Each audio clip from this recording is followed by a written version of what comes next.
Waycross presents an election forum for Issue 5, a proposed bond issue for the Northwest Local School District. Voters go to the polls on November 8th. They will be asked to consider the following issue.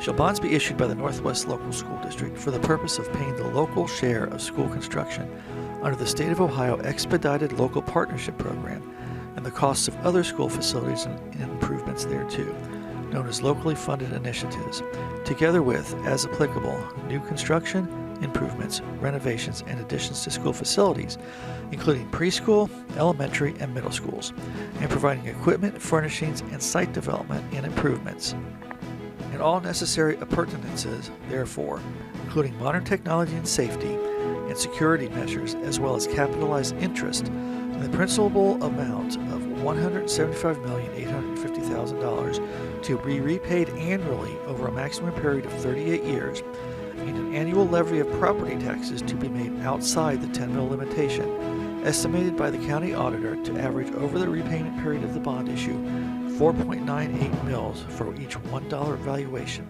which amounts to 49.8 cents for each $100 of tax valuation, commencing in 2022, first due in calendar year 2023, to pay the annual debt charges on the bonds and to pay debt charges on any notes issued in anticipation of those bonds.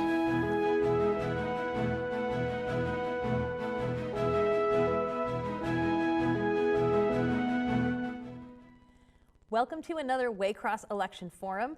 This forum is for the Northwest Local School District bond issue. I'm Dana Gagnon, Government Programming Coordinator for Waycross Community Media, and today in the studio we have with us Northwest Local School District Superintendent Daryl Yater, and we have the CFO Treasurer of the Northwest Local School District, Amy Wells, and we have Community Partners for Education Representative Pam Detzel. Thank you so much for being here, all three of you. We are going to start with a 2-minute opening statement, but before we do that, if you are watching this program live on September 21st, you will be able to email me your questions right here into the studio and I can ask them for you. Now, you can email that to the address at the bottom of your screen, live@waycross.org. You only see that if you're watching that live on September 21st.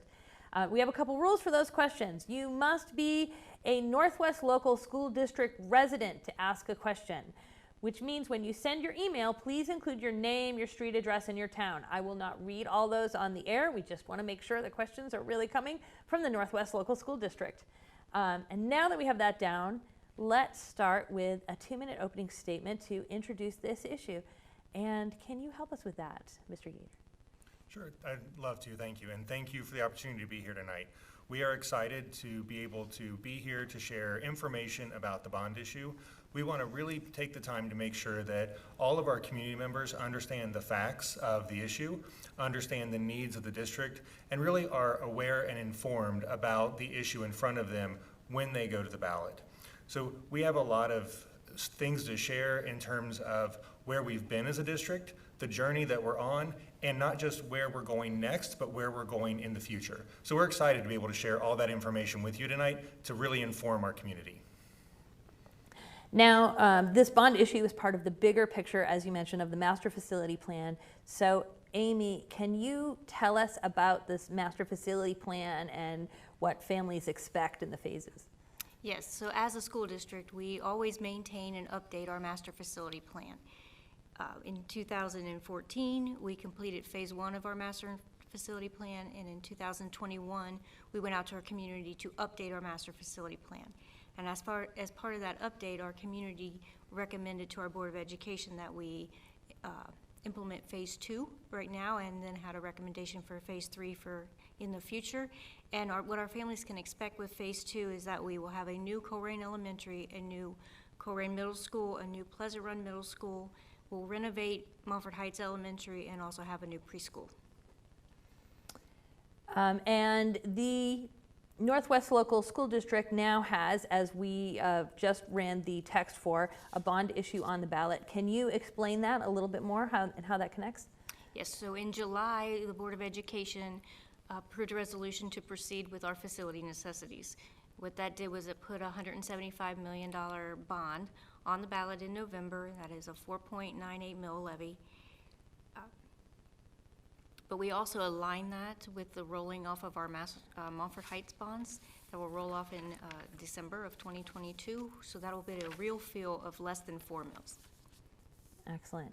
And of course, that's why we have the whole text of what you'll see on your ballot at the beginning for the bond issue, but sometimes we don't see the other things like what will that go with and what will that replace. So it's helpful to know what the real feel is.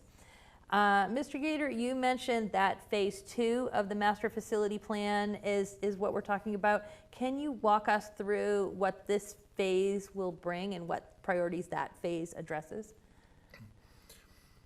Yeah, so as Amy mentioned, we always have a master facility plan on file with the state, and we update that periodically.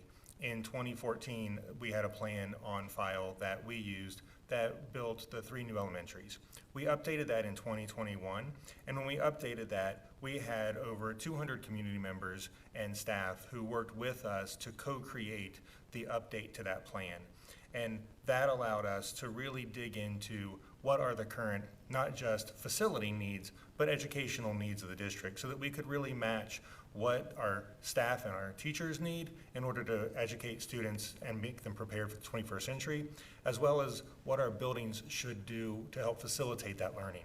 And so out of that, our committee and our community came together and really outlined some priorities that we should really focus on 21st century learning and making sure that our students are prepared for the kinds of jobs that they're going to graduate into. And a lot of what you're learning about now is the jobs that our kindergartners will get when they graduate have not even been created yet. So our staff are preparing them for a future that they haven't even imagined yet. So that's pretty exciting. The other thing that our committee really focused on was that there was equity across the district, so that our students really were able to have comparable experiences, so that if you're a student at Colerain Elementary and a student at Taylor Elementary, you have access to the same kind of educational programming and resources. And right now, that's just not true with our new buildings.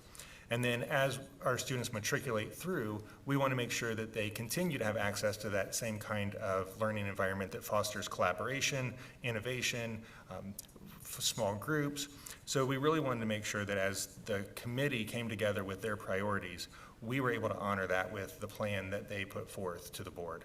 That also was to make sure that we aligned so that our students matriculated together, and when they went from elementary to middle school, they went as a group, and they didn't get split up to go to different schools. So all of those priorities were taken into account by the committee that was made up of community members, parents, and staff members to really build this plan. And so we're excited that they were able to present that to the board, and that's what we're moving forward with. And I'll follow that up with, you talked about the plan, it began back in 2014. And can you tell us what that overall trajectory of that plan is, how it's relating to that visioning? Amy mentioned what phase 2 was. There's also phase 3. So phase 2 will finish out our pre-K-8, and then all of our students in that grade, those grade bands, would have access to the same kind of educational opportunities.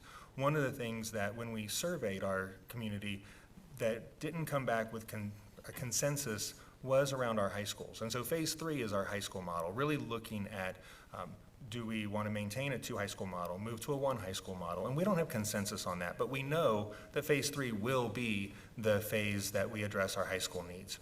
And so right now we're working on phase 2, but after phase 2, we will go back to the community. We'll have in-depth conversations, and we'll make sure that our community has a lot of opportunities with engagement to make sure that we have consensus around that. So we're ready for phase 3, which will rebuild the entire district to make sure that all of our students pre-K through 12 have access to high quality instructional settings. Okay, so we've talked about how this bond issue fits into the master facility plan. Amy, let me ask you, why now? Why is this the most economically feasible plan for community members? Talk about that. Okay, so as a school district, the Ohio Revised Code limits the amount of money that the school district can borrow, and right now that limit is $82 million. Currently, we have $40 million in deferred maintenance, so things like our building envelopes, roofing, items to keep the buildings warm, safe, and dry. That $40 million does not include Colerain and Colerain Middle, which is another $70 to $80 million. So you can see that 120 of immediate needs is not covered by the 82 million that we're legally allowed to borrow. And so this plan that we have proposed, this phase 2, and being part of the Ohio School Facilities Commission and the ELP program, allows the district to borrow the funds necessary to renovate and replace our buildings at the most economically feasible way for our community, so that we're able to fix our buildings now and also into the future. If we were to borrow just the 82 million, we would be capped and we would not be able to have the funds necessary to continue any maintenance needs or to replace our buildings in the future. I also think it's important to note that although as far as Colerain Elementary and Colerain Middle, there's a lot of obviously sentiment, these buildings are over 100 years old.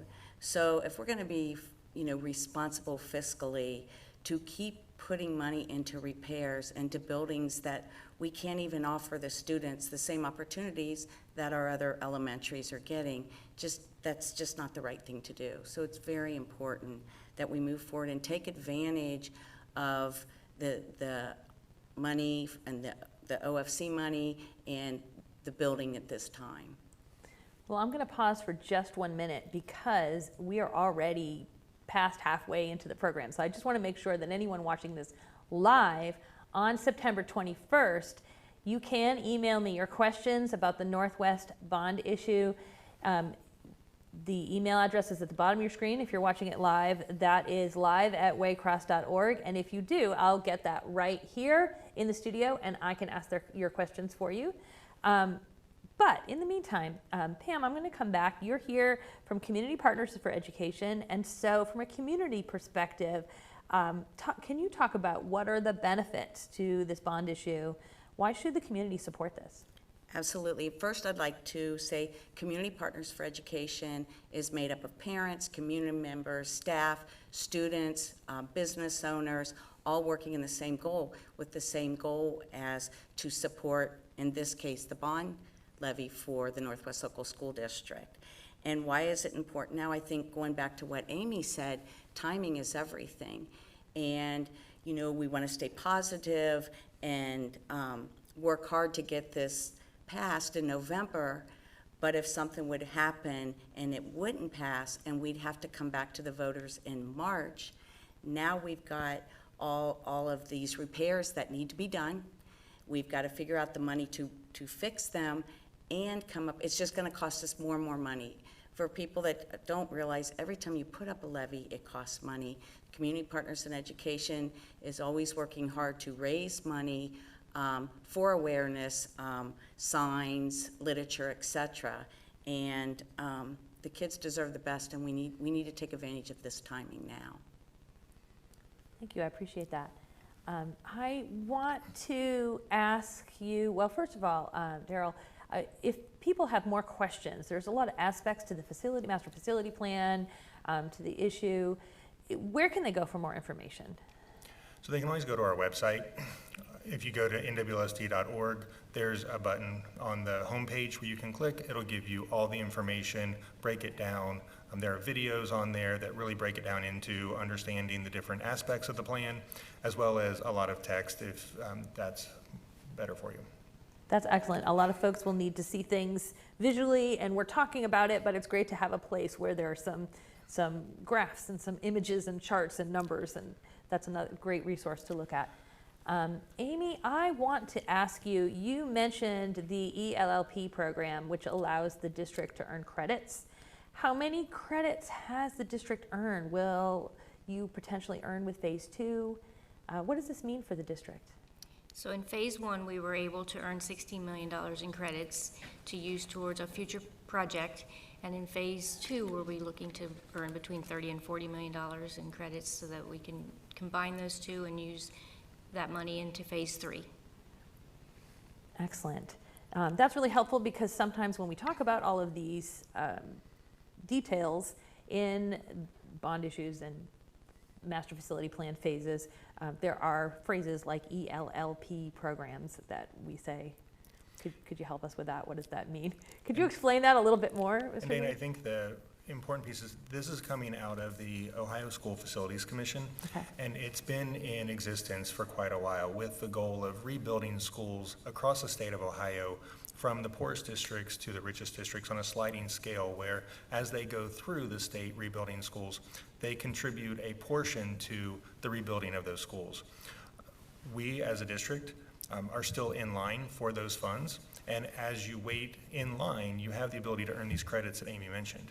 When it gets to be the time when we have a co-funded project with the state of Ohio, they will actually pay a portion of the project as well as being able to cash in the credits. So when we get to phase 3, which would be our co-funded phase, that's where it will be the most cost effective for the community because we not only have the co-funded project where the state pays a portion of that project, but we also have the credits. I think it's also important to note that it's hard to understand how and why the state puts us all in a number for district, but they actually consider the Northwest Local School District a rich district. So when you hear of other school districts that maybe got more money, that was out of our hands. We don't get to take advantage of that until our numbers up, and that's how somebody decided what our district is. Frustrating, but we're going to do everything we can to take advantage of it when it's our time. And I think it's amazing that the amount of ELP credits that we've already earned and what that's going to be able to do for us for phase 3. And Dane, I think the other thing that's important for people to know is that we are always in partnership with the state, and the state actually comes in and assesses our buildings for us. And that helps inform our master facility plan. And so a couple of things they look at are the educational viability, where they really look at and rate the building based on the ability for the building to provide a 21st century learning environment. And of all of the buildings that we have in the district that are slated for replacement, even the high schools, they all are in the 40 to 50% viability range in terms of providing, from a facility standpoint, a high quality education. Our staff obviously provide that high quality education in lieu of that, but it's a lot of extra work. The other thing they look at is the cost to renovate or replace. And so if it would cost over 66% more to renovate than to replace, they recommend that you replace your buildings. All of the buildings that are on our master facility plan that are slated for replacement, which would be all the rest of them except Mumford Heights, are all in the 70, 80, and Corrigan Elementary is at 91%. And so all of those exceed the state's guidelines on what they would recommend. So we have a lot of information from the state that's also informing this with our co-created plan that came from our community. We are getting closer and closer to the end, but I do want you to, if you can briefly, can you explain what you mean by 21st century learning and classrooms and what that means? So 21st century learning is really about making sure that in addition to the 3 R's, reading, writing, and arithmetic, there's really a focus on skills around communication, collaboration, and so that is an area where you have different facility needs. So technology, thinking about trying to get wireless signals through the walls of Corrigan Elementary is different than trying to get wireless into a different building.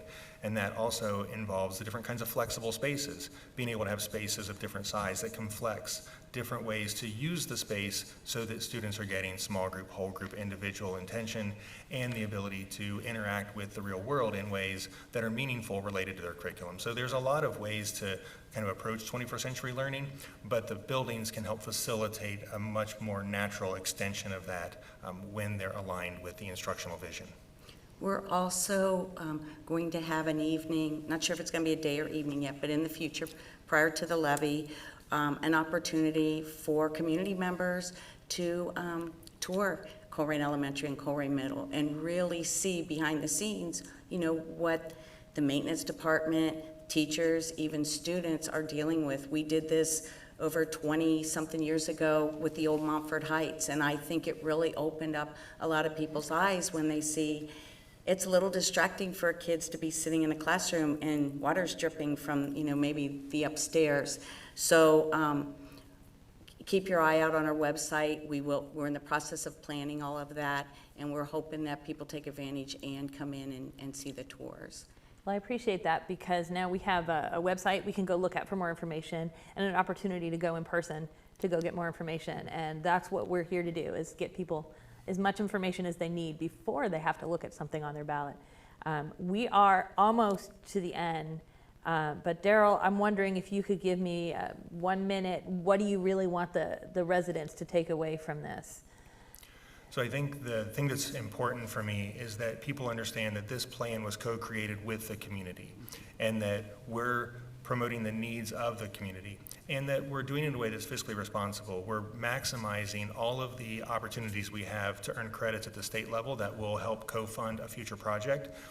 It's aligned with the Montford Heights bond rolling off so that the real feel is less than what it says on the ballot, and that we're doing things that are fiscally responsible, but also creating an ideal learning environment that our kids and our staff and our community deserve. And another thing, community, unity, and opportunity, as says on my shirt. This isn't just for our students and staff, but it is for the entire community. We will have these new facilities that'll give us more rental facilities for all the different sporting events, for all the different schools around. It should help raise property values. Anytime you have brand new buildings, you're gonna have new families moving in. And it'll also be a draw for new businesses to come in our community. So I think we're on the right path. I just want to remind everybody, we're gonna have a levy kickoff where our signs will be ready to be placed in yards on October 5th. And we're gonna have a Crowd the Corner on Monday, November 7th. So just keep looking out for more information, but we appreciate your support, and quite frankly, our kids deserve it. We cannot have one elementary that's in a 100-year-old building and the rest of the kids in the district are benefiting from all this extra state-of-the-art facilities. Well, I really appreciate all three of you coming in. I know that all the people in the Northwest Local District will be looking at a bond issue on their ballot, and they need to know more information about it. So this is one place they can get it. I also want to thank you for watching as well. If you need more information before you vote in the upcoming election, you can watch all of our election forum programs online at www.waycross.tv. You can also go to the Hamilton County Board of Elections website, right there. Make sure you are registered. Registration runs through October 11th, so you have time. Make sure you're registered, make sure your address is up to date. You can look at a sample ballot there. You can find out where your voting location is there. And early voting will begin October 12th. I'm Dana Gagnon, Waycross Government Programming Coordinator, and I will see you at the polls on November 8th. Waycross takes no position on candidates or issues. We conduct these forums so that our viewers may be better informed voters for the November 8th elections.